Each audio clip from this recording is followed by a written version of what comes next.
ज्यांच्या सहीत king line असते त्यांना राजेशाही थाट मिळतो. सहीच्या पहिल्या अक्षराची सुरुवात एक्स्ट्रा लाईनने होत असेल आणि ही लाईन सरळ असेल तर या लाईनला म्हणायचं किंग लाईन. उदाहरण घेऊ. मंगेशची सही बघा. यातल्या एमची सुरुवात एका एक्स्ट्रा लाईननं स्ट्रेट लाईननं होते. या लाईनला म्हणायचं आहे किंग लाईन. अशी माणसं धंद्यात, व्यवसायात, नोकरीत टॉपला जातात. यांचा रुबाब राजेशाही असतो. राजासारखं त्यांचं आयुष्य असतं. किंग लाईन स्पष्ट करण्यासाठी आणखीन काही अक्षरं घेऊ. बघा, पी, बी, आर या अक्षरांमधल्या जे एक्स्ट्रा लाईन आहेत त्यांना म्हणायचं किंग लाईन.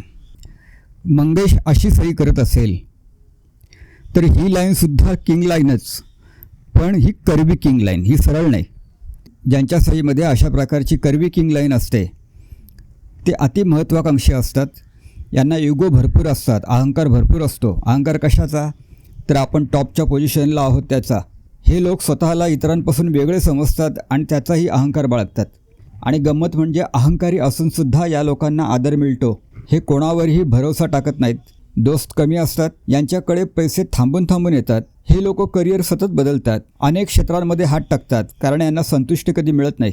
लहान वयामध्ये पैसे कमवायला सुरुवात करतात. वेळेप्रमाणे जुन्या गोष्टी टाकून देतात आणि नवीन गोष्टींचा अंगीकार करतात. यातली जी स्ट्रेट किंग लाईन आहे ती मुकेश अंबानींच्या सहीमध्ये आहे. मुकेश अंबानींच्या सहीमधला एम बघा. आणि कर्वी किंग लाईन आहे ती अरविंद केजरीवाल यांच्या सहीमध्ये आहे. ते ए असा काढतात.